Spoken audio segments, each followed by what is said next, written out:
السلام علیکم ورحمۃ اللہ وبرکاتہ۔ آج ہم شروع کریں گے طب نبوی کی فصل نمبر 1 سے۔ نحمدہ ونصلی علی رسولہ الکریم، اما بعد، فاعوذ باللہ من الشیطان الرجیم، بسم اللہ الرحمن الرحیم۔ رب اشرح لی صدری ویسر لی امری واحلل عقدۃ من لسانی یفقہوا قولی۔ انسانی جسم کے امراض کا تفصیلی بیان، یعنی انسان کے جسم میں جتنی بیماریاں ہو سکتی ہیں ان کا تفصیل سے تذکرہ ہے۔ کہا جاتا ہے کہ جسم انسانی میں 2 طرح کے مرض پائے جاتے ہیں، جیسا کہ قرآن پاک میں ارشاد ہوتا ہے، لیس علی الاعمی حرج ولا علی الاعرج حرج ولا علی المریض حرج، کہ اندھے پر کسی قسم کی ادائیگی فرض ہونے کی ذمہ داری نہیں ہے۔ اسی طرح ٹانگوں سے محروم پر، یعنی جو چلنے سے محروم ہو یا معذور ہو، اس پر ذمہ داری نہیں، اور بیمار پر بھی کوئی ذمہ داری نہیں۔ اب اس میں 3 باتیں ہیں۔ اندھے پر ادائیگی فرض، کس قسم کا فرض؟ یعنی اس کی آنکھوں سے متعلق جو اس پر فرائض عائد ہوتے تھے، اب اس کے بارے میں اس سے باز پرس نہیں کی جائے گی، کیونکہ اللہ تعالیٰ نے اس کو آنکھیں نہیں دی، آنکھوں سے دیکھ کے وہ چل سکتا تھا۔ اگر اس کو مسجد لے جانے والا کوئی نہیں تو اس پر باجماعت نماز کی ذمہ داری نہیں ہوگی۔ اگر وہ آنکھوں سے دیکھنے سے جتنی چیزیں تعلق رکھتی ہیں اور ہمارے اوپر جو فرائض عائد ہوتے ہیں، غض بصر کا حکم ہے یا جو ہم پر فرائض عائد ہوتے ہیں، وہ اندھے سے نہیں پوچھا جائے گا قیامت کے دن، ٹھیک۔ اسی طرح ٹانگوں سے محروم جو ہے یا جو معذور ہو ٹانگوں سے، کبھی ایکسیڈنٹ میں ٹانگیں ختم ہو جاتی ہیں، کبھی کسی بیماری کی وجہ سے، کبھی آرتھرائٹس کی وجہ سے، کبھی گھٹنے اتنے گھس جاتے ہیں کہ نیچے بیٹھ کے نماز نہیں پڑھی جا سکتی، اور مسجد میں اگر کوئی فیسلٹی نہیں بیٹھ کے نماز پڑھنے کی تو پھر مسجد جانے کی ذمہ داری ختم ہو جاتی ہے۔ پھر ایک اور ذکر ہے کہ بیمار پر، یعنی اب یہ کون سا بیمار ہے؟ یعنی کوئی بھی ایسی بیماری ہو جس میں انسان معذور ہو جائے یا ڈپینڈ کرنے لگے دوسروں پر، تو اس پر بھی اب ہو سکتا ہے کچھ لوگ سائیکولوجیکلی اتنے بیمار ہو جاتے ہیں، ڈپریشن کے مریض ہوتے ہیں، یا ہوش و حواس نہیں رکھتے، یا یادداشت اتنی کمزور ہو جاتی ہے کہ وہ راستہ بھول جاتے ہیں، تو پھر وہ باجماعت نماز پڑھنے پر ان پر کوئی فرض عائد نہیں ہوتا، وہ گھر پہ بھی نماز پڑھ سکتے ہیں۔ اور بعض لوگ ایسے بھی ہوتے ہیں گھر میں بھی نماز پڑھ رہے ہوتے ہیں تو رکعتیں بھول جاتے ہیں، تو پھر ایسے میں کیا ہے، یا تو نماز دوبارہ پڑھ لی جائے، اور اگر ایک رکعت کا کوئی یقین نہیں رہا کہ کم ہے یا زیادہ ہے تو اس میں سجدہ سہو کر لیا جائے۔ خیر، اس سے مراد یہ تھا کہ بیماریاں مختلف قسموں کی ہوتی ہیں، کچھ پیدائشی بیماریاں ہوتی ہیں، پیدائشی محرومیاں ہوتی ہیں، معذوریاں ہوتی ہیں، جیسے آنکھوں کا نہ ہونا یا جسم میں کسی بھی عضو کا نہ ہونا۔ بعض دفعہ آپ دیکھتے ہیں انگلیاں کم ہوتی ہیں یا زیادہ ہوتی ہیں، بعض دفعہ ٹانگوں سے معذور ہوتے ہیں بچے، پولیو ہو جاتا ہے، یا یہ ایک ہوتا ہے پیدائشی چیزیں، ایک ہوتی ہے بچپن سے ہی ایک مستقل تکلیف شروع ہو جاتی ہے جو کم ہی ٹھیک ہو پاتی ہے، یعنی علاج کے باوجود بعض بیماریاں ٹھیک نہیں ہو پاتی، یا ہمیں نہیں معلوم ہوتا کہ اس کا کیا علاج ہے، آیا ہو بھی سکتا ہے یا نہیں، ہم اس کے بارے میں نہیں جانتے، تو جس کی وجہ سے ایک مریض جو ہے مستقل بیمار بنا رہتا ہے۔ یہاں پر جتنی آپشنز دی ہیں، سمجھانے کا مطلب یہ ہے کہ انسان جب بیمار ہوتا ہے تو بیمار کے ساتھ کچھ رعایت بھی ہوتی ہے، اور بیماریاں بھی مختلف نوعیت کی ہوتی ہیں، کچھ پیدائشی، کچھ مستقل۔ جیسے شوگر ہو جائے تو عموماً یہی قیاس کیا جاتا ہے کہ ایک دفعہ ہو جائے تو پھر ختم نہیں ہوتی، اور اسی طرح آج کل کی کچھ جدید بیماریاں بھی ہیں۔ کینسر کے بارے میں ایک خوف پایا جاتا ہے کہ زیادہ تر کینسر ٹھیک نہیں ہوتے، بہت کم ہیں جو ٹھیک ہو جاتے ہیں، لیکن تناسب ان کا کم ہے۔ اور اسی طرح اگر ہمارے جسم کی اندر پائی جانے والی بیماریاں ہیں تو ان کو ٹھیک کرنے کا کیا کیا طریقہ ہے، اس کے بارے میں 3 چیزیں بتائی گئی ہیں۔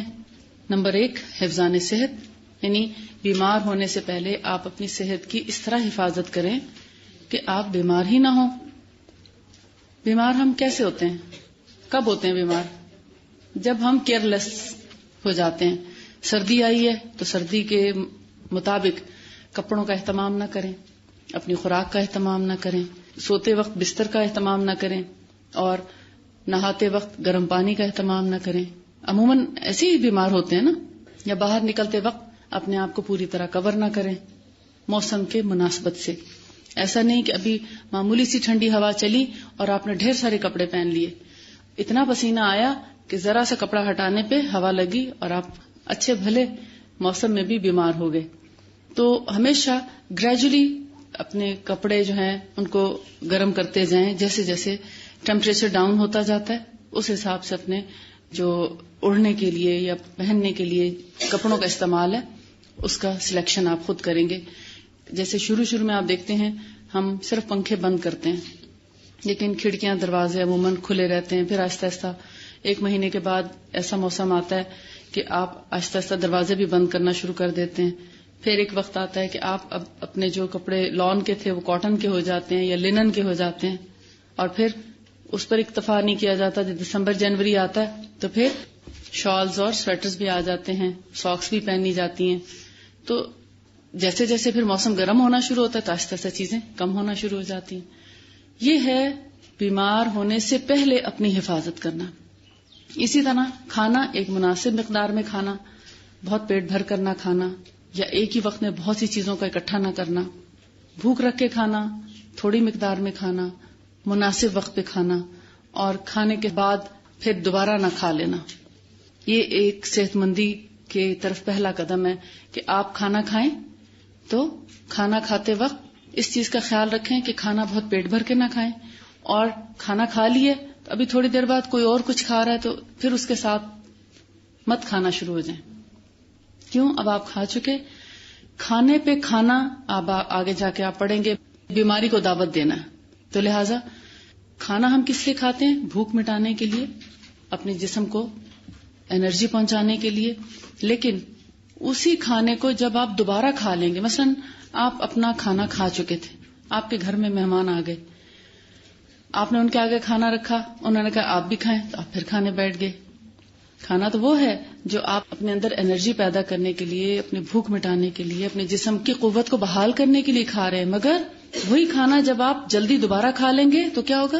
بیمار ہو جائیں گے. ہو سکتا ہے ڈائریا ہو جائے، ہو سکتا ہے گیسٹرک پرابلم ہو جائے، ہو سکتا ہے وامٹس آ جائیں، ہو سکتا ہے پیٹ میں درد ہو جائے، کولک پین ہو جائے. تو اس کھانے کا پھر آپ کو فائدہ نہیں ہوگا. مناسب وقت پہ کھانا ایک مناسب طریقہ ہے. لیکن اگر کھانا بہت پیٹ بھر کے کھا لیں گے تو آپ صحیح طرح ہضم نہیں کر سکیں گے. وہ کھانا آپ پہ بوجھ بن جائے گا. اس کھانے کے بعد آپ کو نیند آئے گی، آپ پڑھ نہیں سکیں گے، آپ تھکے تھکے محسوس کریں گے. لیکن آپ جتنا کم کھائیں گے، کم کھانے سے بھی یہ مراد نہیں ہے کہ آپ صرف 2 بائٹ لیں اور چھوڑ دیں اور فاقوں پہ آ جائیں.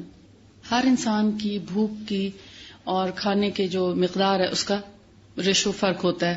کسی کے 2 نوالے کم ہوں گے، کسی کے 2 زیادہ ہوں گے. کوئی ایک ہی چپاتی پہ بہت اچھے طریقے سے مینج کرتا ہے. کچھ لوگ ایسے بھی ہیں جو ایک بھی پوری نہیں کھاتے ایک وقت میں، اور کچھ ایسے ہیں جو 1.5 کھاتے ہیں اور کچھ 2 بھی کھا لیتے ہیں جبکہ وہ زیادہ ہے. اور کچھ لوگ 3 ٹائم کھاتے ہیں، اور کچھ لوگ پھر ان ڈیوریشنز کے دوران بھی چائے، جوس، پانی تو خیر حرج نہیں، آپ جتنا بھی دن میں پئیں، جتنی آپ کو پیاس ہے ضرور پینا چاہیے. پیاس سے کم بھی نہیں پینا چاہیے اور پیاس سے بہت زیادہ بھی نہیں پینا چاہیے. ہائیڈرو تھراپی اس وقت ٹریٹمنٹ چلا ہوا ہے، لیکن اس کے کچھ سائیڈ ایفیکٹس بھی ہیں. اس وقت جب آپ خالی پیٹ 4 سے 8 گلاس پی جاتے ہیں اور اس سے پہلے کچھ بھی نہیں لیتے، اگر آپ شہد کا 1 گھونٹ پی لیں اس سے پہلے، اور پھر آپ جتنا پانی پینا چاہیں یا آپ کی طلب ہے اس سے اگر 1 گلاس زیادہ بھی پی لیں تو آپ کو وہ پانی کچھ تکلیف نہیں پہنچائے گا. لیکن اگر شہد پیے بغیر آپ نے صرف پانی پیا تو آپ کے جسم کے اندر کے جو منرلز ہیں یا وٹامنز ہیں وہ یورین کے ذریعے آپ کے ویسٹ ہونا شروع ہو جائیں گے، اور پھر آپ کو تھوڑے دنوں میں ویکنس کا احساس ہوگا. دردیں تو ہو سکتا ہے کم ہو جائیں، مگر آپ کے کڈنیز کے اوپر لوڈ پڑے گا. کسی بھی جسم کے حصے پر ایسا لوڈ نہ ڈالیں کہ وہ تھک کے فیلئر کی طرف جانا شروع ہو جائے. اگرچہ یہ علاج نوجوانی میں تو کامیاب ہے مگر بڑھاپے میں کامیاب نہیں ہے. ہر علاج کے لیے دیکھنا پڑتا ہے کہ یہ کس عمر کے مریضوں کے لیے اور کس قسم کے مریضوں کے لیے فائدہ مند ہے. ہر شخص ہائیڈرو تھراپی نہیں کرا سکتا کیونکہ ہر شخص کے گردے اتنے ایکٹیو نہیں ہوں گے کہ وہ اس پانی کو ریگولیٹ کریں اور یورین جو ہے آتا رہے اور آپ اس کو مینج کر سکیں، سب نہیں کر پائیں گے. اس لیے علاج کو اپنانے کے لیے یا علاج کی طرف جاتے وقت بھی احتیاط سے کام لیں. یہ بھی حفظان صحت کے اصولوں کی طرف ایک قدم ہے. یعنی حفظان صحت کے جو اصول ہیں اس میں نہ صرف یہ کہ آپ بیمار ہونے سے پہلے حفاظتی تدابیر کریں، بلکہ علاج کے لیے بھی اگر آپ جانا چاہتے ہیں تو اس میں بھی آپ محتاط رہیں کہ آپ کو کون سا طریقہ علاج جو ہے وہ سوٹ کرے گا. اب نمبر 2 جو ہے مرض اور اذیت کا تدارک. مرض یعنی بیماری اور اذیت کوئی بھی تکلیف. بیماری آپ سمجھتے ہیں نا، جیسے بیماریوں کے نام ہیں ٹائیفائڈ، نمونیا، چیچک، کھانسی، نزلہ، بخار، ہیپیٹائٹس، بیماریوں کے نام ہیں. اور ایک ہے اذیت. اذیت ہوتا ہے کچھ نہ کچھ تکلیف کا ہونا. جیسے آپ بیٹھے بیٹھے تھک جاتے ہیں، ٹانگوں میں، کمر میں تکلیف ہو سکتی ہے، سر میں درد ہو جاتا ہے، تھکاوٹ، فٹیک، یہ اذیت ہے نا. چھوٹی چھوٹی چیزیں جو انسان کو بودر کرتی رہتی ہیں. یا آپ کو ہو سکتا ہے گھر کی طرف سے کوئی ٹینشن ہو کہ گھر جا کے مجھے یہ اور یہ کرنا ہے، اب میں کیسے مینج کروں گی، وہ سٹریس. ایک ہے پراپر بیمار ہونا، اتنا بیمار ہونا کہ آپ کو بستر پہ جانا پڑے، آپ یہاں نہ آ سکیں. اور ایک ہے ہلکی پھلکی تکلیف کے ساتھ آپ یہاں پہنچ ہی جاتے ہیں. تھوڑا بہت جسم میں درد ہوتا ہے، تھوڑا بہت نزلہ ہے، تھوڑا بہت جسم میں درد یا تھکاوٹ یا سر میں درد، لیکن اس کے باوجود آپ آ جاتے ہیں کہ یہ میں مینج کر لوں گی. اب بیمار جب ہو جائیں تو کیا کرنا چاہیے؟ بیماری کا علاج کرنا چاہیے. بھوک بھی ایک اذیت ہے، پیاس بھی اذیت ہے. آپ کو باتھ روم جانا ہے، وہ آپ کے لیے اذیت ہے. آپ کو سٹول آیا ہے، حاجت ہے، تو آپ کے لیے اذیت ہے. کہ آپ نہیں جا رہے تو اذیت ہے. گیسز فیل کر رہے ہیں، گیدرنگ میں آپ ریلیز نہیں کر پاتے تو ایک اذیت ہوتی ہے. ٹھیک ہے. ان اذیتوں کا تدارک کرنا ہے، دور کرنا. تدارک کرنے سے مراد ہے اس کو دور کرنا، جسم کی ضرورت کو پورا کر دینا. کیونکہ اگر ہم ان ضروریات کو پورا نہیں کریں گے تو پھر واقعی بیمار بھی ہو سکتے ہیں. آگے ہم انشاءاللہ اس کو ڈیٹیل میں پڑھتے ہیں. پھر ہے نمبر 3 مواد فاسدہ، یعنی ایسا مواد جس سے بیماریاں پیدا ہوتی ہیں ان کو انسانی جسم سے باہر نکال پھینکنا. جیسے بوائلز بن جاتے ہیں، پس والے پھوڑے، پھنسیاں، یا گندے مادے اور کون سے ہو سکتے ہیں. مثلا نوزیا ہو رہا ہے، وامٹ آ رہی مگر آپ کرنا نہیں چاہ رہے، اس کو یعنی روکنے کی کوشش کریں، نہیں، اس کو نکال دیں، وامٹ کر دیں. اور اگر یورین آیا ہے تو جا کے کر رہے ہیں، سٹول آیا کر دیں. اسی طرح جسم سے پسینہ ایک مناسب مقدار میں خارج ہونا چاہیے. وہ سردیوں میں بھی ہونا چاہیے، وہ گرمیوں میں بھی ہونا چاہیے. اگر سردیوں میں آپ کو پسینہ کسی بھی وقت نہیں آتا تو پھر آپ کسی نہ کسی بیماری میں مبتلا ہو سکتے ہیں. لہٰذا جسم کو اتنا ضرور گرمائیں سردیوں میں بھی کہ وہ پسینے سے ایک تھوڑا بہت شرابور ضرور ہو جائے. یعنی اتنی ایکسرسائز، اتنی واک یا اتنا کام کسی نہ کسی ایک وقت پر بھی، کم از کم ایک وقت پر بھی آپ کو پسینہ ضرور آ جانا چاہیے. تبھی جسم کا حق ادا ہوتا ہے اور جسم صحت مند رہتا ہے. اب یہ جو 3 اصول انہوں نے بتائے ہیں، اس کے اوپر آگے امام ابن القیم الجوزی خاصی ڈیٹیل سے بات کرتے ہیں. اور اس سے پہلے سورہ البقرہ کی 83 آیت میں بتاتے ہیں فَمَنْ كَانَ مِنْكُمْ مَرِيضًا أَوْ عَلَى سَفَرٍ فَعِدَّةٌ مِّنْ أَيَّامٍ أُخَرَ، کہ اللہ تعالیٰ نے بیمار کو سہولت دی ہے کہ اگر وہ بیمار ہو تو روزہ، یا سفر پر ہو تو روزہ دوسرے دنوں میں ملتوی کر دے یا مؤخر کر دے. یعنی بیمار کا علاج کیا ہے کہ وہ جسم پر ناروا بوجھ نہ ڈالے. اس سے مراد یہ ہے کہ اگر آپ بیمار ہو گئے ہیں اور آپ روٹین ورک نہیں کر پا رہے تو پھر تھوڑا سا جسم کو ریسٹ دیں تاکہ باقی دنوں کے کام آپ بخوبی کر سکیں. کیونکہ بیماری کی حالت میں جب انسان اپنے جسم پر ترس نہیں کھاتا، ہر وقت تو ترس نہیں کھانا چاہیے نا. ہاں اگر بیمار ہیں، تکلیف ہے، تو پھر جسم کو اتنی سہولت دیں کہ وہ جلدی ٹھیک ہو جائے. اللہ تعالیٰ نے روزے میں بیمار کو اور مسافر کو سہولت کیوں دی؟ آپ دیکھتے ہیں جب آپ سفر پہ جاتے ہیں تو بھوک زیادہ لگتی ہے، مسلسل اگر آپ سفر کر رہے ہیں، یہاں سے آپ ملتان جا رہے ہیں یا لاہور جا رہے ہیں گاڑی میں، آپ کا خواہ دل چاہتا ہے کچھ نہ کچھ چکھنے کو، حالانکہ روٹین میں آپ یہاں سارا دن بیٹھے رہتے ہیں، شاید ایک بائٹ بھی نہیں لیتے، یا تھوڑی سی بریک جب ہو تو تھوڑا بہت کچھ چکھ لیں، یا شاید پانی پینے سے بھی آپ مطمئن ہو جاتے ہوں. لیکن جب کسی بس یا کار یا گاڑی میں یا ٹرین میں آپ سفر کر رہے ہیں تو مسلسل وہ ہلتی رہتی ہے نا، اس سے کھانا جلدی ڈائجسٹ ہو جاتا ہے اور دل چاہتا ہے کچھ چکھ لیں، یعنی بے شک بھاری چیز نہ ہو لیکن سنیک ہلکا پھلکا لینے کو دل چاہتا ہے. لیکن اگر آپ روزے سے ہوں تو پھر دل چاہے گا اور آپ کھا نہیں سکیں گے، تو ہو سکتا ہے اس کی وجہ سے سر میں درد ہو جائے یا سر بوجھل ہو جائے یا کوئی اور تکلیف آپ محسوس کریں. تو اللہ تعالیٰ نے بیمار اور مسافر کو اسی وجہ سے اجازت دی کہ بیمار ایک وقت میں پیٹ بھر کے یا مطمئن ہو کے کھانا نہیں کھا سکتا، تھوڑا تھوڑا چکھتا ہے، بار بار لیتا ہے، اور یعنی اس کو ایک وقت میں آپ کھانا دیں تو ہو سکتا ہے 2 سے 4 بائٹ لے اور چھوڑ دیں، پھر تھوڑی دیر بعد بھوک لگے گی، کچھ نہ کچھ دینا پڑتا ہے. لہذا معافی ہے. وہ حکمت یہ ہے کہ اگر آپ بیماری محسوس کر رہے ہیں اور روزہ چھوڑ کر اپنی دوا اور غذا اور صحت کا خیال کرتے ہیں تو کیا ہوگا، ہو سکتا ہے ایک ہی روزہ چھٹے اور باقی سارے روزے آپ بہت اچھے طریقے سے رکھ پائیں. لیکن وہ ایک روزہ جو آپ نے سوچا کہ نہیں میں ٹھیک ہو جاؤں گی اور میں روزہ رکھتی جاتی ہوں، خود ہی ٹھیک ہو جائے گا، یا میں دوا سحری اور افطاری میں لے لیتی ہوں اور میں روزہ نہیں چھوڑتی، تو کیا ہوتا ہے بعض اوقات باقی سارے روزے بھی آپ کے اسی میں خرچ ہو جاتے ہیں اس ایک دن کی لاپرواہی کی وجہ سے.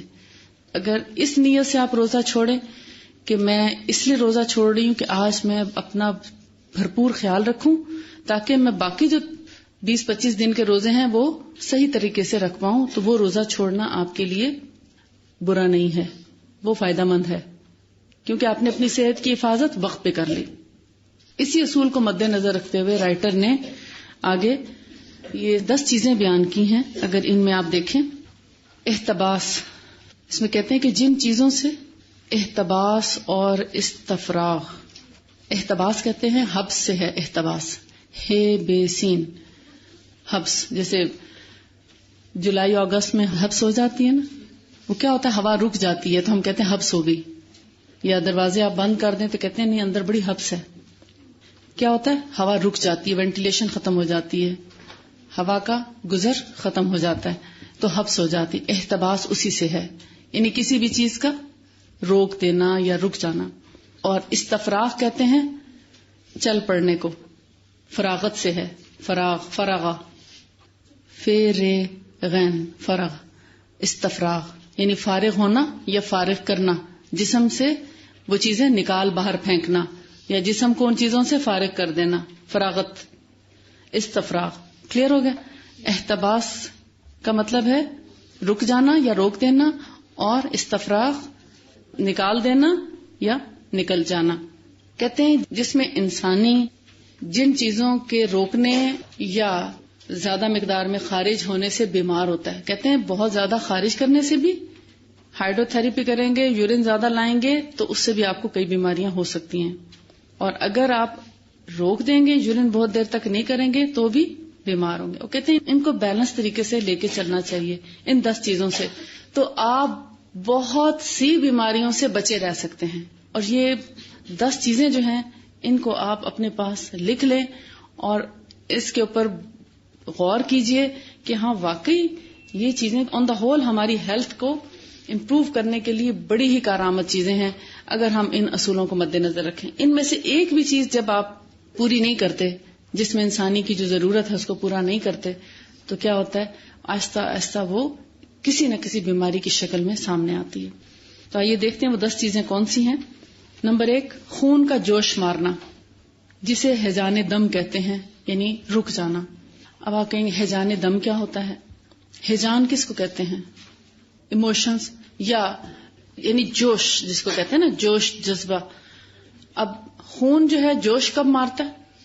غصے میں بھی ہو سکتا ہے، خوشی میں بھی ہو سکتا ہے، اچانک جیسے ایک دم کوئی آپ خبر سنتے ہیں یا سٹریس میں آتے ہیں تو اس سے بھی، اور بعض اوقات ایکسیڈنٹ ہوتا ہے تو اس میں ایک تو خوف ہوتا ہے، اور دوسرا جب وہ خون چلتا ہوا انسان دیکھتا ہے تو اس سے بعض اوقات روڈ ایکسیڈنٹ میں یا کسی بھی ایسی انجری میں، ٹراما میں، جب بلیڈنگ بھی ساتھ ساتھ ہوتی ہے اور بعض دفعہ بلیڈنگ نہیں ہوتی، چوٹ لگتی ہے اور انٹرنل بلیڈنگ ہو جاتی ہے، تو یعنی مختلف کیفیات ہیں خون کے جوش مارنے میں. اس میں ہائی بلڈ پریشر بھی آ جاتا ہے، اس میں ٹراما، انجری. اس میں اگر انٹرنل بلیڈنگ ہے تو کیا ہوگا، اندر ہی اندر خون چلنا تو چاہتا ہے لیکن وہ چوٹ لگنے کی وجہ سے جو نیل پڑتا ہے نا، خون جم جاتا ہے. اب وہ پیچھے سے بلڈ تو پریشر مار رہا ہے، جانا چاہ رہا ہے رگوں میں، دوڑنا چاہ رہا ہے، مگر آگے جمود ہو گیا، جم گیا خون، وہ آگے نہیں جانے دے رہا. اسی طرح کولیسٹرول جب زیادہ ہو جاتا ہے اور ٹرائیکلیسرائڈز جب بلڈ کے اندر زیادہ ہو جاتے ہیں، یوں سمجھ لیں کہ جب خون میں چربی زیادہ ہو جاتی ہے تو کیا ہوتا ہے، وہ آہستہ آہستہ ہماری رگوں میں جمنا شروع ہو جاتی ہے اور پھر آخر کار وہ دل کے جو والو ہیں ان میں بلاکیج ہونا شروع ہو جاتی ہے. جب ہارٹ کے والوز بلاک ہو جاتے ہیں تو کیا ہوتا ہے، اب خون تو اسی طرح ہارٹ پمپ کرنا چاہ رہا ہے مگر اس کو اسپیس نہیں مل رہی، اس کو پمپ کرنے کی جگہ نہیں مل رہی، تو کیا ہوتا ہے اور سٹریس بڑھتا ہے اور ہائی بلڈ پریشر ہوتا ہے، یعنی بلڈ پریشر جو ہے وہ ہائی ہونا شروع ہو جاتا ہے. اور اسی طرح آپ سینٹیمنٹل ہوتے ہیں مگر اپنے جذبات کا اظہار نہیں کرتے. غصہ آیا تو ہمیں حکم ہے پی جائیں، لیکن مومن کا غصے کو ایک جائز جگہ پر نکالنے کی بڑی اچھی اجازت ہے. یعنی جہاد کے موقع پر ہر چھوٹی موٹی بات پر غصہ کرنا نازیبا قرار دیا گیا، کیونکہ اس سے آپ دیکھیں ہمارے جو لیونگ ہے وہ بڑی افیکٹ ہوتی ہے، ہمارے گھر کا ماحول بہت متاثر ہوتا ہے، ہمارے رشتہ داریاں، ہمارے تعلقات متاثر ہو جاتے ہیں. جو جتنی غصے والی طبیعت کا مالک ہوتا ہے اس کے اتنے دوست کم ہوتے ہیں، اور جو جتنا محبت کرنے والا، حلیم طبع، نرم مزاج ہوگا اتنے ہی اس کے دوست احباب زیادہ ہوں گے. جتنی زبان میٹھی ہو، شیرینی ہو زبان میں، اتنے احباب زیادہ. اور غریب وہ نہیں ہے جس کے پاس مال و دولت نہیں ہے، بلکہ غریب وہ ہوتا ہے جس کا کوئی دوست نہ ہو. اب خون کا جو جوش مارنا ہے، دیکھیں محبت کے اظہار کے لیے آپ کو کسی نہ کسی انسان ہی کے ضرورت ہوتی ہے. اس میں ماں باپ، بہن بھائی، میاں بیوی، اولاد، تو ان سب رشتوں سے آپ کیا کرتے ہیں، محبت کا سلوک کرتے ہیں. اب جب آپ کے جذبات متاثر ہونے لگتے ہیں تو کیا ہوتا ہے، آپ بریکس لگاتے ہیں، ہر جذبے پہ آپ بریک لگاتے ہیں. بہت دیر تک جب شادی نہیں ہوتی تو کیا ہوتا ہے، اپنے آپ کو انسان ایک پاکیزگی کی حالت میں روکے رکھتا ہے، جبکہ حکم کیا ہے کہ بالغ ہونے کے بعد جلدی شادی کر دینی چاہیے. لیکن ہم اب ان چیزوں کو آکورڈ سمجھنے لگے، اور مغرب نے چونکہ اس کو بہت اچھالا کہ یہاں بہت ینگ ایج میں شادیاں کر دیتے ہیں جو کہ مناسب نہیں ہے، جبکہ اپنے ہاں 6 سال کے بعد بچوں کو سیکشول انٹرکورس کی ٹریننگ دینا شروع کر دیتے ہیں، باقاعدہ پڑھایا جاتا ہے وہاں پر. اور چھوٹے چھوٹے بچے جو ہیں وہ میاں بیوی کے تعلقات سے بہت اچھی طرح باخبر ہوتے ہیں اور ان کو پریکٹس بھی کرنا شروع کر دیتے ہیں.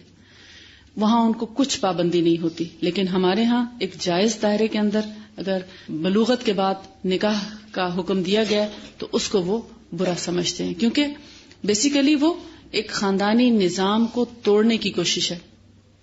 ہمیں یہ سوچنا چاہیے کہ ہمیں جو اجازت دی ہے بلوغت کے فوراً بعد تو وہ کیوں ہے، یا اس کو پسندیدہ کیوں قرار دیا گیا، تاکہ معاشرہ برائیوں سے بچا رہے، کسی کی نظر دوسرے کے اوپر نہ اٹھے.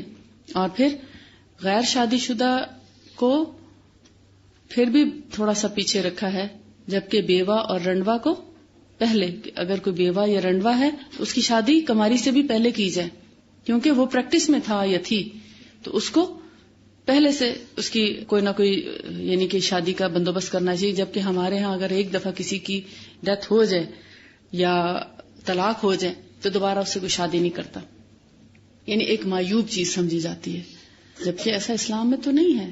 ہم کیوں پھر معیوب سمجھیں؟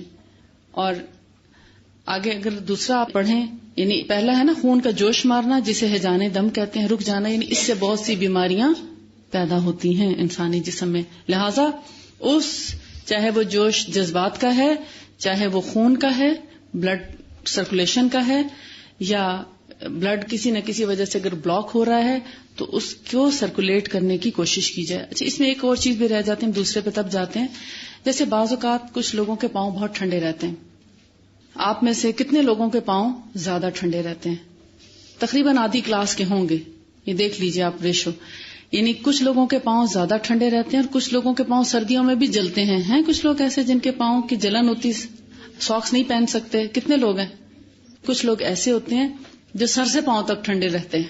ایسے بھی ہیں کچھ. اتنے ہی جن کے پاؤں میں جلن ہے اسی حساب سے تناسب ان لوگوں کا بھی ہوگا جو سر سے ٹوپی نہیں اتار سکتے سردیوں میں، بلکہ گرمیوں میں بھی ان کا دل چاہتا ہے سر کو ڈھک کے ہی رکھیں، اور جب تک سر پہ ٹوپی یا کوئی موٹی چیز نہ لپیٹ لیں وہ سو نہیں سکتے. اور اسی طرح کچھ لوگ ایسے ہیں ان کے سر پہ تو پسینہ آتا ہے مگر پاؤں ٹھنڈے رہتے ہیں. یہ سر گرم رہتا ہے، ایسے لگتا ہے جیسے سرکولیشن صرف اوپر ہی ہے بلڈ کی، لیکن پاؤں تک نہیں جاتی. تو یہ کیا بیسیکلی بلڈ سرکولیشن باڈی کے اندر درست نہیں ہوتی. اس کو ریگولیٹ اگر ہم کر لیں تو ہم سر درد سے بچ سکتے ہیں، ہائی بلڈ پریشر سے بچ سکتے ہیں، اسٹریس سے بچ سکتے ہیں، اور بہت سے ایسے پرابلمس ہیں. جیسے جب خون کا جوش اوپر کی طرف ہی رہے گا تو کچھ لوگوں کو اس کو کہتے ہیں روزیشیا، فیس بہت زیادہ ریڈ ہو جاتا ہے. ایک بیماری ہے، چیکس بہت ریڈ ہو جاتے ہیں اس کے ساتھ، یا فیس بہت بلش کرنے لگتا ہے حد سے زیادہ، یا آئیز کا پرابلم ہو سکتا ہے، آنکھوں میں ڈورے نظر آنے لگتے ہیں کیونکہ پریشر زیادہ تر اپر سائڈ پہ ہے. اسی طرح کانوں میں سائیں یا ٹینائٹس ہو جاتا ہے، شور آنا شروع ہو جاتا ہے، یا سور تھروٹ یا ٹونسلائٹس زیادہ ہونے لگتا ہے. مطلب جب آپ کی سرکولیشن ٹھیک نہیں تو سر درد تو چھوڑیں، اب تو ہوگا لازمی، چکر بھی آ سکتے ہیں اور گلے میں تکلیف ہو سکتی ہے، کوئی بھی ایسی پرابلم ہو سکتی ہے. لیکن جب بلڈ باڈی کے اندر پورے صحیح طریقے سے سرکولیٹ کر رہا ہے تو ہم بہت سی بیماریوں سے آٹومیٹیکلی بچے رہ سکتے ہیں. اب ہے جوش منی یا ہیجان منی جو غلط انداز سے اخراج پر مجبور کرے. اللہ تعالیٰ نے عورت اور مرد کے اندر جو جذبات رکھے ہیں، اشتہا جس کو بولتے ہیں، جنسی خواہش جس کی انتہا پر پانی کا اخراج ہوتا ہے، مرد اور عورت دونوں میں. مرد اور عورت کے اخراج کو منی ہی کہا جاتا ہے، لیکن مردوں کو عموماً خواب میں بھی احتلام ہوتا ہے جس کے نتیجے میں منی ہی خارج ہوتی ہے. اور اسی طرح خواتین میں بھی اگر سیکشل انٹرکورس کے یا سیکشل قسم کے ان کو اگر تھاٹس آئیں، اس کے انتہا پہ بھی یا سینٹیمنٹل ہونے پہ پانی کا اخراج ہوتا ہے جس پر غسل لازم ہو جاتا ہے. کسی خواب کی صورت میں یا کسی خیال کی صورت میں اگر آپ کو ویٹنس فیل ہوتی ہے تو پھر غسل کر کے ہی نماز پڑھنی چاہیے. عورتوں میں کم لیکن مردوں میں زیادہ پایا جاتا ہے، لیکن کبھی کبھار عورتوں میں بھی یعنی بہت کم ہوتا ہے، لیکن کچھ خواتین میں بھی یہ زیادہ ہو سکتا ہے. یہ ایک ایسا جذبہ ہے جو فطرت نے رکھا ہے ہر انسان کے اندر، مگر اس کو صحیح ڈائریکشن نہیں ملتی. ہمارے معاشرے میں بھی اب پاسبلٹیز کم ہو گئی ہیں کیونکہ ہم وقت پہ شادی نہیں کرتے. بیٹوں کی شادی ہم اس لیے نہیں کرتے کہ اب وہ پڑھیں گے، پڑھ کے جب کمانا شروع کریں گے پھر اتنا کما لیں گے کہ اپنی شادی کے اخراجات اپنا گھر چلا سکیں، تو پھر ان کی شادی کی جاتی. اتنے میں وہ آدھے بوڑھے ہو چکے ہوتے ہیں. وہ 30 سے 35 سال کی عمر میں اب شادیاں ہو رہی ہیں موسٹلی. جب 30 سے 35 سال کی عمر میں شادی ہوگی تو باقی زندگی کتنی ہے انسان کی؟ یعنی گویا آدھی سے زیادہ عمر اس نے کمار پنے میں گزار دی. اب وہ کمار پنے میں جب گزارتا ہے ایک مرد اپنی زندگی تو کیا ہوتا ہے؟ جوش منی جو ایک بلوغت کے ساتھ ایک چیز شروع ہو گئی ہے اس کا یا تو ویسٹ ہوتی رہے گی. اب اس ویسٹ ہونے سے بھی مردوں میں بہت سے خواتین میں بھی پرابلمز آ جاتے ہیں. پہلے تو فزیکل پرابلم ہوتے ہیں، پھر آہستہ آہستہ سائیکولوجیکل پرابلم ہو جاتے ہیں، اور اس کا اینڈ ریزلٹ کیا ہوتا ہے کہ وہ بالکل بیکار ہو جاتے ہیں. ان میں وہ جو خواہش ہے وہ تقریباً ختم ہو جاتی ہے. لہذا وقت پہ شادی کرنا اور اس اخراج کو مناسب انداز میں خارج کرنا ہی صحت مندی ہے. بہرحال جوش منی، ہیجان منی جو غلط انداز سے اخراج پہ مجبور کرے، یعنی اگر تو آپ شادی کا بندوبست کر دیتے ہیں، نکاح کا بندوبست کر دیتے ہیں تو کیا ہے، یہ صحیح طریقہ ہے اس منی کو خارج کرنے کا. اور نکاح کے علاوہ جتنے طریقے ہیں وہ سب غلط ہیں، حرام ہیں. اسلام نے اس پر پوری طرح بین لگایا ہے اور اس کی قطعاً اجازت نہیں دی. ہاں خواب میں اگر ہو جاتا ہے اس پہ انسان کا کنٹرول نہیں ہے، لیکن اگر آپ کے دن بھر کے خیالات پاکیزہ ہیں تو خواب میں بھی نہیں آتا. لیکن اگر دن میں دماغ اسی طرف گھومتا رہے تب آپ کو ایسی چیزیں خواب میں آتی ہیں. اگر آپ کا دھیان اللہ کی طرف ہے، اپنی ذمہ داریاں ادا کرنے کی طرف ہے، تو بعض اوقات ایک سال بھی گزر جاتا ہے اس طرف خیال نہیں آتا. لیکن کچھ لوگوں کے اندر قدرتی طور پر ان جذبات کا غلبہ ہوتا ہے، تو ایسے لوگوں کی شادی جلدی کر دینی چاہیے. اب بعض اوقات رشتہ ہوتا ہے اور مرد جو ہے وہ صحیح مرد نہیں ہوتا یا نامرد ہوتا ہے، یا اس کی جو ڈیزائرز ہیں وہ ختم ہو چکی ہوتی ہیں، تو ایسے میں اسلام نے اجازت دی ہے کہ ایک عورت کے اندر اگر ایسے جذبات زیادہ ہیں تو وہ اس سے طلاق لے کر کہیں اور شادی کر سکتی ہے، یا گھر والے اس کی شادی کروا سکتے ہیں، نکاح کرا سکتے ہیں. ابن القیم الجوزی کہہ رہے ہیں کہ جوش منی اور ہیجان منی جو غلط انداز پر مجبور کرتی ہے، اس سے معاشرے میں زنا، فساد، قتل و غارت بڑھ جاتی ہے. اور اگر ہم اس کو ایک جائز انداز کے اندر رکھیں تو پھر یہ چیز جو بہت سے سٹریس، ڈپریشن اور بیماریوں کی وجہ بنتی ہے، یہ وجہ ختم ہو جائے. پھر ہے پیشاب کی شدت، یعنی پیشاب اگر آ رہا ہے تو آپ اس کو بیٹھے روکے رہیں کہ نہیں، جب بریک کا وقت آئے گا تبھی میں پاس کرنے کے لیے جاؤں. تو آپ کو چاہیے کہ کلاس شروع ہونے سے پہلے آپ فارغ ہو کے بیٹھیں. اگر آپ کو جلدی حاجت ہو جاتی ہے تو پھر آپ کو یورین پہلے کر کے پھر کلاس میں آنا چاہیے تاکہ آپ بریک تک اس کو ہولڈ کر سکیں. لیکن اگر آپ کو سردی کی وجہ سے یا کسی بھی وجہ سے، یا آپ جوس ایسا پی آئے ہیں کہ اس کے بعد آپ کو بار بار یورین آ رہا ہے، تو پھر آپ چلے جائیں اجازت لے کے، کیونکہ یورین کو بہت دیر تک ہولڈ کرنے سے بہت سی بیماریاں شروع ہو جاتی ہیں. اس میں سب سے پہلی جو ہے وہ ہے یورین پہ کنٹرول نہ رہنا. یعنی پھر آپ کو تھوڑا سا بھی یورین آتا ہے تو بلیڈر ایسے لگتا ہے کہ بس اب شاید پھٹ جائے گا، اور آپ کو جلدی جا کے یورین پاس کرنا چاہیے، ورنہ یورین لیک ہونا شروع ہو جاتا ہے، کیونکہ ہولڈ ختم ہو گیا نا. اسفنکٹر لوز ہو جاتا ہے جو یورین کو ہولڈ کر کے رکھتا ہے. آہستہ آہستہ قطرے گرنا شروع ہو جاتے ہیں. جیسے حاجت ہوتی ہے تو بس آپ ناپاک ہو جاتے ہیں. تو بہتر کیا ہے، مناسب وقت میں یورین کو پاس کر رہے ہیں.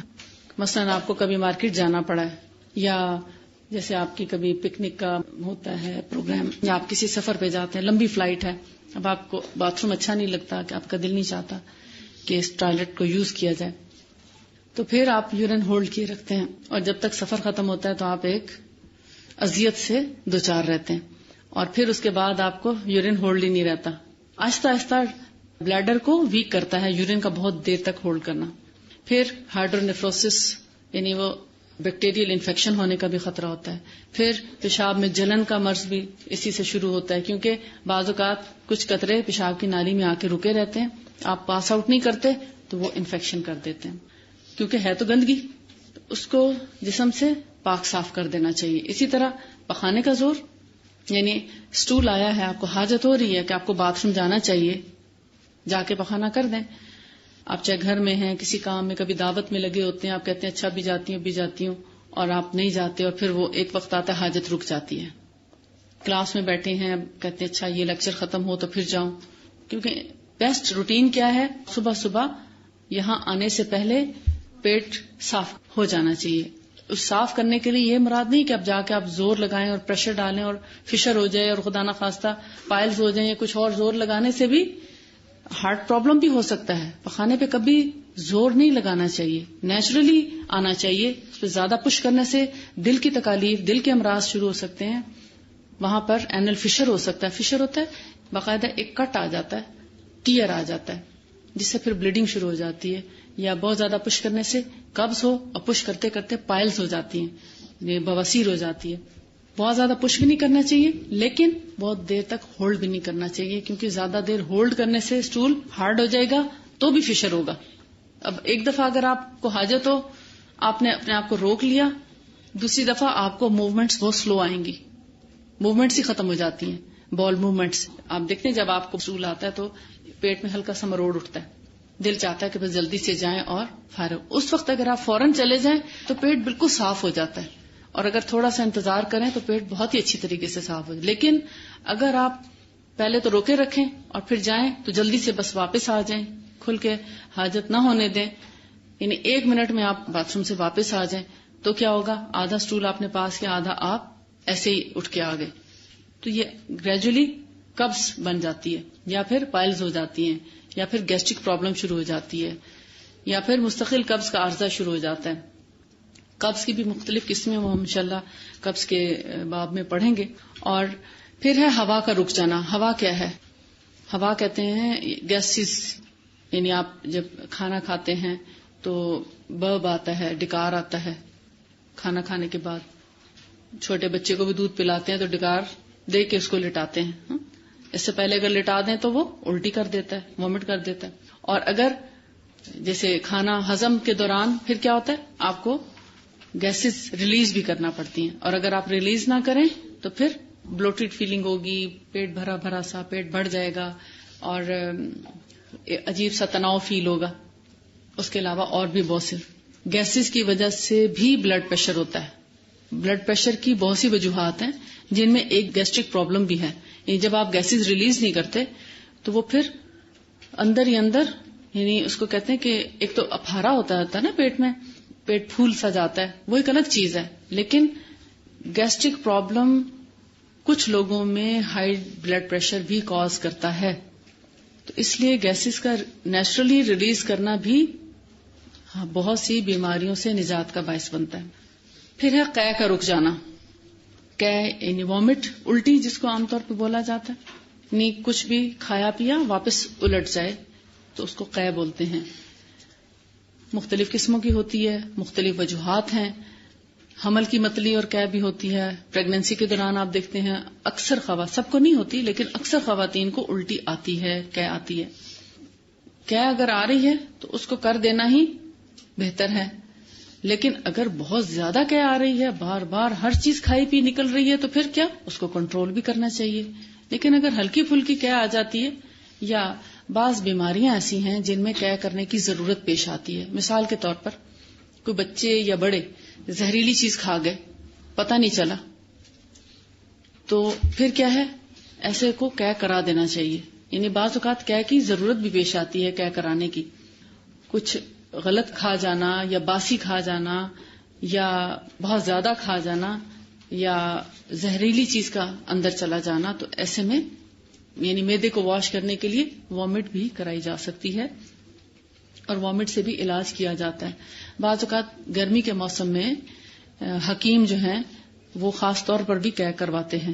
تو یعنی اگر کوئی دوا ایسی زیادہ کھا لی گئی، جیسے بعض اوقات غلطی سے دوا کوئی زیادہ کھا جاتا ہے، جیسے بوڑھے لوگ ہیں ان کو یاد نہیں رہتا کہ میں نے 1 گولی کھائی ہے یا 2 کھائی ہیں، یہ کھا چکا ہوں تو یہ دوبارہ کھا لیتے ہیں. بعض اوقات نیند کی گولیاں لوگ زیادہ کھا جاتے ہیں تو اس سے کیا ہوتا ہے، ریئیکشن ہو جاتا ہے. تو ایسے میں بھی اسٹمک واش کیا جاتا ہے. چھینک روک لینا یا رک جانا. یعنی ایک ہے چھینکیں اتنی آنا کہ الرجی جس کو بولتے ہیں نا، سنیزنگ، یعنی مسلسل چھینکیں آتی رہتی ہیں، یا ایک وقت میں ایسا دورہ پڑتا ہے چھینکوں کا کہ ایک وقت میں بے شمار چھینکیں آ جاتی ہیں. تو پھر اس کا علاج ہونا چاہیے. لیکن اگر چھینک آئی ہے اور آپ کہیں نہیں آواز اچھی نہیں لگے گی چھینک مارنے کی تو میں نہیں چھینک نہیں لیتی، اپنے آپ کو روک لیتے ہیں، تو کیا ہوگا، وہ جو گندا مادہ آپ کے سر سے نکلنے والا تھا وہ آپ نے روک لیا، ہو سکتا ہے وہ اندر آپ کے کچھ اور گڑبڑ کرے. وہ جو گندے جراثیم بعض اوقات ہم سانس کے ذریعے انہیل کر لیتے ہیں، یہ گندی فضا میں سانس لیتے لیتے باڈی جس کو ناپسند کرتی ہے اس کو چھینک کے ذریعے باہر پھینک دیتی ہے. لیکن چھینک مارنے کا ایک طریقہ ہے، قاعدہ ہے، اور ہمیں نبی صلی اللہ علیہ وسلم نے اس کا بہترین طریقہ سمجھایا کہ اپنا رومال کو اپنے ناک کے آگے رکھ کے پھر چھینک لو. ایسا نہ ہو کہ ہمارے گندے جراثیم پوری کلاس تک جو ہیں وہ روانہ ہو جائیں اور سب کو اس سے متاثر کریں. لیکن چھینک اگر آ رہی ہے تو اس کو روکنا نہیں چاہیے. ایون الرجی کی چھینکیں بھی روکنی نہیں چاہیے، اس کا علاج کرنا چاہیے تاکہ وہ بار بار چھینک نہ آئے. یعنی مناسب انداز میں چھینک آنی چاہیے. نیچرلی اگر کبھی کبھار چھینک آتی ہے تو اس کو روکنا نہیں چاہیے، اس سے بھی سر میں درد یا کوئی اور ایسے پرابلمز ہو سکتے ہیں. پھر ہے نیند کی شدت میں اس کو اچاٹ کر دینا. نیند بہت زیادہ آ رہی ہے تو آپ سو نہیں رہے. اس کا یہ مطلب نہیں کہ آپ کلاس میں آ کے نیند آ رہی تو سو جائیں. اس کا یہ مطلب ہے کہ رات میں اگر آپ کو 9 بجے نیند آ رہی ہے تو آپ 9 بجے سو جائیں. اگر آپ کا کوئی کام رکھا بھی ہے تو کوئی بات نہیں, اس کو اس طریقے سے تھوڑا سا مینج کر لیں کہ آپ اس کو صبح میں پورا کر سکیں, صبح جلدی اٹھ جائیں. اور اگر رات کو آپ کو 9 بجے نیند آنا شروع ہوئی اور آپ 12 بجے سوئے تو آپ کیا صبح سیٹسفیکشن ہوگی آپ کو نیند سے؟ سر میں درد ہو سکتا ہے, سر بھاری بوجھل, اور پھر طبیعت میں بھی ایک چڑچڑاپن پیدا ہو جاتا ہے, کسی کی بات پھر اچھی نہیں لگتی, صحیح طرح کھانے کو دل نہیں چاہتا, اور بھی بہت سے مسائل پیدا ہوتے ہیں. یا پھر اگر ایک شخص سو رہا ہے اور سوتے میں کسی نے آ کے دروازہ زور سے بجا دیا یا کچھ ایسا شور کیا کہ سوئے ہوئے کی آنکھ کھل گئی. اب آپ دیکھتے ہیں بہت سے لوگ ایسے ہیں جن کو نیند یا تو مشکل سے آتی ہے, اور اگر آئے بھی تو اتنی ڈیپ سلیپ نہیں لیتے, وہ کچی نیند ہوتی ہے ان کی, ذرا سے کھٹکے سے جاگ جاتے ہیں. تو پھر ایسے میں دوسرے کا بھی خیال کرنا چاہیے کہ اگر کوئی پاس سو رہا ہو تو اونچی آواز سے بات نہ کریں, یہ بھی ایک تہذیب کے اصول ہیں, اور ایسا شور نہ کریں. بعض دفعہ شاپر کی آواز ایسی ہوتی ہے کہ نیند میں سوئے ہوئے شخص کو بہت ڈسٹرب کرتی ہے, لیکن بہت سے لوگ ان چیزوں کا خیال نہیں کرتے. وہ شاپر میں سے کبھی کچھ نکال رہے ہیں, کبھی ڈال رہے ہیں, وہ دوسرا شخص سویا ہوا ساتھ اتنا ڈسٹرب ہو رہا ہوتا ہے. تو یہ دوسرے کو اذیت دینے والی بات ہے, اور دوسرے کی نیند جب ایک دفعہ اچاٹ ہو جائے تو پھر دوبارہ ویسی نیند نہیں آتی, اور ایک دفعہ نیند اچاٹ ہو جائے تو سر میں درد شروع ہو جائے گا. اور پھر بعض اوقات ایسا ہوتا ہے کہ نیند کا جو ڈیوریشن ہے وہ کم ہو جاتا ہے, بار بار نیند اچاٹ ہونے سے عادت پختہ ہو جاتی ہے کہ ہر 1 گھنٹے 2 گھنٹے کے بعد آنکھ کھل جاتی ہے. یعنی وہ جو ڈیپ سلیپ لیتا ہے نا انسان, 4 سے 5 یا 6 گھنٹے کی نیند ایک ہی وقت میں پوری نیند لے اور پھر اٹھے تو بالکل فریش ہوتا ہے. اگر آپ 4 گھنٹے بھی کنٹینیوسلی ڈیپ سلیپ لے لیں تو آپ 16 گھنٹے آرام سے کام کر سکتے ہیں, بلکہ 16 سے 18 گھنٹے بھی اگر آپ کام کریں تو آپ نہیں تھکیں گے. لیکن آپ 8 گھنٹے سوئے مگر آپ ہر 2 گھنٹے بعد آپ کی آنکھ کھلتی رہے یا کوئی نہ کوئی آپ کو جگا دے کسی وجہ سے, تو آپ وہ 8 گھنٹے بھی آپ کے لیے ناکافی ہو جائیں گے, وہ آپ کو ریسٹ نہیں پورا ملے گا. ڈیپ سلیپ ہونا زیادہ ضروری ہے, اور اس کے لیے آپ اپنا ایک ماحول کریٹ کرتے ہیں سونے کے لیے, کرنا چاہیے تاکہ آپ کو تھوڑے وقت میں آپ کی نیند پوری ہو اور زیادہ وقت کے لیے آپ کارآمد انسان بنے. لہذا نیند کی شدت میں نیند لے لینا بہتر ہے بنسبت اس کو اچاٹ کر. اگر فرض کریں ان کیس اگر آپ پڑھ رہے ہیں اور آپ کو نیند آ جاتی ہے, آپ نہیں سو سکے کسی مجبوری کی وجہ سے, تو سب سے پیچھے جا کے اور صرف 5 منٹ کے لیے آپ آنکھیں بند کر لیں تو آپ فریش ہو جائیں گے. صرف 5 منٹ کے لیے, بے شک نیند نہ آئے لیکن تھوڑی دیر آنکھوں کو ریسٹ دے دیں تو پھر آپ باقی کلاس بہت اچھے طریقے سے لے سکتے ہیں. ادروائز آپ جب سوئیں گے تو باقی لوگ بھی آپ کو دیکھ دیکھ کے سونا شروع ہو جائیں گے. لیکن اس سے بہت سے پرابلمز بھی ہوتے ہیں نیند نہ آنے سے. آپ کو پتہ ہے بہت سے لوگوں کو ڈپریشن ہو جاتا ہے, کیونکہ رات اللہ نے بنائی ہے سکون اور آرام کے لیے, اور جب ہم اس میں سوتے نہیں تو کیا ہوتا ہے, دن بھر بے چین رہتے ہیں, اور جب بے چین رہتے ہیں تو کام تو نہیں صحیح کر پاتے, اور پھر انسان دوسروں سے جب کمپیئر کرتا ہے کہ وہ تو اتنا اچھا کام کر لیتا ہے میں کیوں نہیں کر سکتی, تو آہستہ آہستہ سٹریس لینا شروع کر دیتا ہے کہ شاید میرے میں کوئی ایسا پرابلم ہے.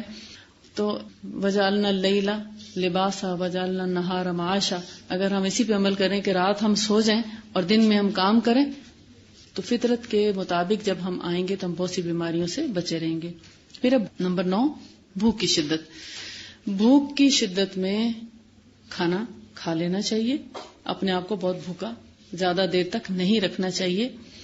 ہاں جب آپ روزے سے ہوتے ہیں تو ظاہر ہے روزہ جو ہے وہ بھی ہمارے لیے بڑا فائدہ مند چیز ہے. روزے کے فائدے اگر کبھی اللہ نے چاہا تو انشاءاللہ آپ کو بتاؤں گی کہ جو اس وقت ریسرچ ہوئی ہے روزے کے اوپر اور روزے کے جو میڈیکل بینیفٹس ہیں وہ اگر ہم سب کو پتہ چل جائیں تو ہم ایک اور جیسے کہتے ہیں نا خوشی اور محبت سے روزہ رکھیں. یعنی اس لیے نہیں کہ ہمیں یہ فائدے ملیں گے, اس لیے کہ ہمیں تو ایمان لانے کی وجہ سے یہ ساری چیزیں مل رہی ہیں, جو لوگ ایمان نہیں لائے وہ سب اس سے محروم ہیں.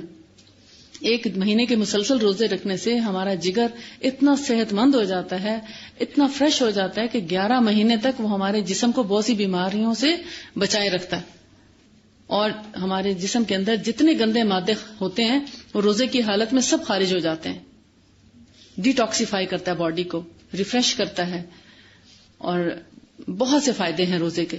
لیکن وہ 1 مہینے کی پریکٹس ہے.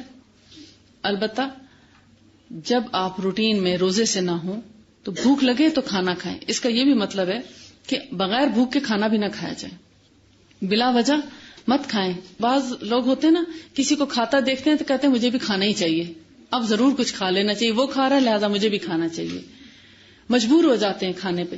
حالانکہ آپ کو اتنا تو پتا ہونا چاہیے کہ میں نے کھانا کھا لیا, اب مجھے کھانے کی ضرورت نہیں ہے. اگر میں کھانے کے اوپر پھر کچھ کھاؤں گی تو بیمار ہو جاؤں گی, کیونکہ کھانے پہ کھانا بیماری کو دعوت دینا ہے. ہو سکتا ہے اس نے ناشتہ نہ کیا ہو, اس کو ٹائم ہی نہ ملا ہو گھر میں, اس لیے وہ اپنا ناشتہ ساتھ لے آئی ہو, اب وہ کھا رہی ہے تو آپ کے لیے کھانا فرض نہیں ہے.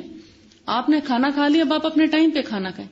جب بھوک محسوس ہو اس وقت کھانا جسم کے لیے زیادہ فائدہ مند ہے, جسم کو توانائی پہنچاتا ہے, جسم کو فائدہ پہنچاتا ہے, انرجی دیتا ہے.